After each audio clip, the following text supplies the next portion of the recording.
Sometimes persecution will lead to death. Daniel 11:35. And some of them of understanding shall fall, to try them,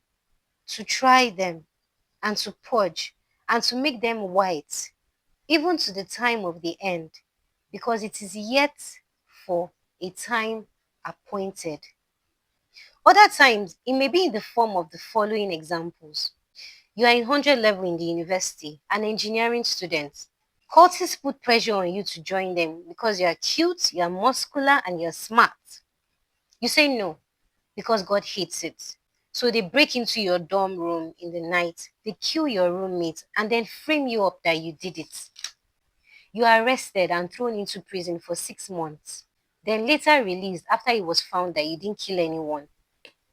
But despite your release, the school rusticates you, and it is difficult for you to get admission into any other school. Another instance, you work as an assistant accountant.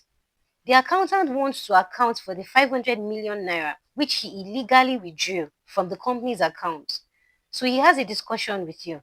He offers you 100 million naira out of it to shut up and co-sign the record stating that the 500 million naira was used to renovate 5 different office buildings in other states, whereas this is false.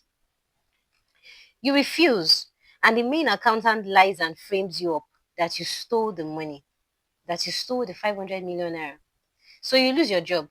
The CEO then informs other companies to not hire you because you are a fraud. Your reputation becomes soiled. Another instance. You are a very beautiful TV presenter who has been married for 4 years without a child. The owner of the media house has been after you for months asking for an affair. Your answer has always been an unequivocal no. Then, frustrated with your defiance, he tells you that you will see, you will pay for it. The next morning, you walk into the office and people begin to whisper. Next thing, you check the internet and everyone is talking about how you had 9 abortions many years ago and that your womb is damaged and that is why you have no child. You get fired under the claim that your bad reputation will affect the company if they do not let you go. Another instance, you are a Christian and a politician. A major sponsor of your campaign was exposed in the media as being in the business of selling children from one country to another to be used for child labor and prostitution. He begs you to go on the media, to whitewash him, make him look good, redeem his image. And in exchange for that, he will continue to back you up financially. You are distraught because he's the major financial backing you have for the upcoming election campaign. Because the Holy Spirit is in you, you decline his offer. Immediately, he pulls back his funding and consequently, you lose the election. Another instance, you are a senator in a country where it is a norm for pregnant women to be drafted into the army and regardless of their condition, go through rigorous exercises, which has led to the loss of tens of thousands of babies because little value is placed on the life of a fetus. So, as a God fearing senator, you propose a bill to prevent pregnant women from going to war. Now, because 80% of the senators in the legislature do not value the life of a fetus, they veto it and gang up against you and suspend you indefinitely. When you're going through persecution, what should you do? Pray for strength to go through with it and not jump out of the fire. James 5:13. Is any among you afflicted? Let him pray. Colossians 1:11. Strengthened with all might according to his glorious power, unto all patience and long suffering with joyfulness. So it is the strength that God will give you that will empower you to go through the suffering successfully. If God can make a sinner hard-hearted enough to disobey God despite several punishments, how much more strength will he supply to your heart when you ask him for strength during persecution? Pharaoh faced so many punishments. River turning to blood, hail, murrain, that's the death of livestock, frogs, boils, locusts. But despite all these punishments, he became like a flint. He had hardened resolve and refused to let the children of Israel go. God did this for someone who does not even serve him to show his power. So God can do this for his own child who serves him. When Jesus was in the Garden of Gethsemane praying because of the suffering he was to face, an angel of God appeared and strengthened him. Luke 22:39 to 44.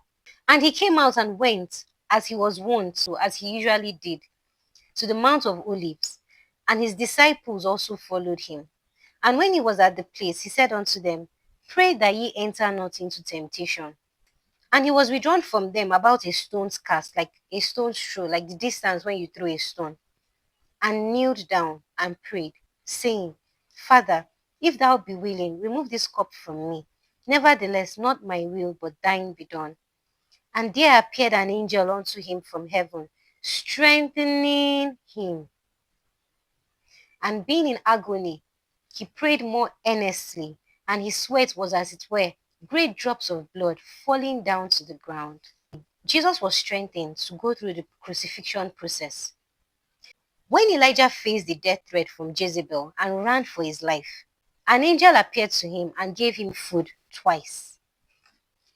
1 Kings 19:2 to 9. Then Jezebel sent a messenger unto Elijah, saying, So let the gods do to me and more also, if I make not thy life as the life of one of them by tomorrow about this time. It means I'm going to kill you. And when he saw that, he arose and went for his life, and came to Beersheba, which belongeth to Judah, and left his servant there. But he himself went a day's journey. That's the distance that he covered at this point, took a whole day. But he himself went a day's journey into the wilderness, and came and sat down under a juniper tree. And he requested for himself that he might die, and said, It is enough now, O Lord, take away my life, for I am not better than my fathers.